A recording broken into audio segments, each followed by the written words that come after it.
अफसर ट्रांसफर विवाद में ममता बनर्जी ने नया दांव खेल दिया है और मुख्य सचिव को रिटायर कर दिया है, सलाहकार बना भी दिया।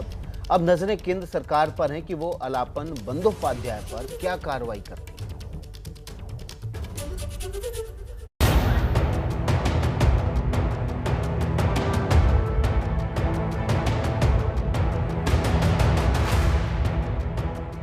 केंद्र और बंगाल सरकार के बीच चल रहे ट्रांसफर विवाद में कल एक नया मोड़ आ गया। बंगाल के मुख्य सचिव आलापन बंदोपाध्याय को केंद्र के आदेश पर दिल्ली में रिपोर्ट करना था, लेकिन वो नहीं पहुंचे। इधर दिल्ली में आलापन के खिलाफ कार्रवाई की तैयारी शुरू हुई तो उधर कोलकाता में ममता भी तैयार थी। उन्होंने इस पर बड़ा दांव खेला। ममता बनर्जी ने आलापन की नौकरी से सेवानिवृत्ति को तुरंत मंजूरी दे दी। ममता ने बंगाल के मुख्य सचिव आलापन को अपना मुख्य सलाहकार बना लिया। 3 साल के लिए आलापन बंदोपाध्याय को 2.5 लाख की तनख्वाह पर मुख्य सलाहकार नियुक्त किया गया है।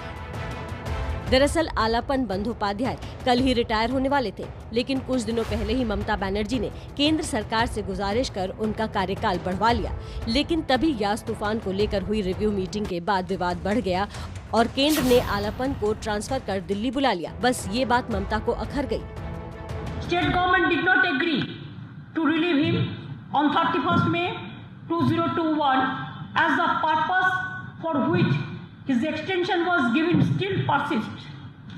CM West Bengal has written detailed letter to Prime Minister as to why he cannot be relieved. ABP news को मिली खबर के मुताबिक बंदोपाध्याय के रिटायर होने के बावजूद केंद्र सरकार उनके खिलाफ चार्जशीट लगाएगी और एक्शन भी लेगी। भारत का प्रधानमंत्री एक संस्था होता है जिसका आदर होना चाहिए, और भारत का किसी प्रदेश का मुख्यमंत्री भी संस्था होता है। ये बिल्कुल गलत बात हुई है कि एक चीफ सेक्रेटरी पीएम की मीटिंग से कोई प्रेजेंटेशन दिए बिना वॉकआउट कर जाए। पीएम बैठा हुआ है।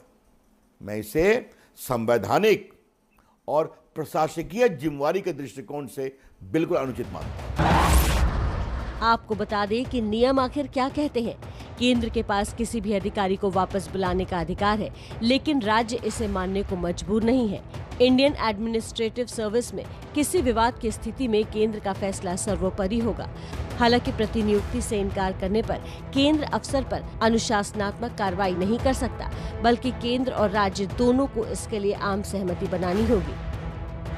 पहले भी ममता सरकार और केंद्र के बीच अधिकारियों के ट्रांसफर को लेकर तनातनी होती रही है। दिसंबर 2020 में भी बीजेपी अध्यक्ष जेपी नड्डा के काफिले पर हुए हमले के बाद केंद्र और राज्य सरकार के बीच लंबे समय तक विवाद चला था। सुबह 10 बजे से आप देखिए कि देश के वो उद्योगपति जिन्होंने इस कोरोना महामारी में देश के साथ खड़े हुए और जरूरतमंदों की बेहद ज्यादा मदद भी की।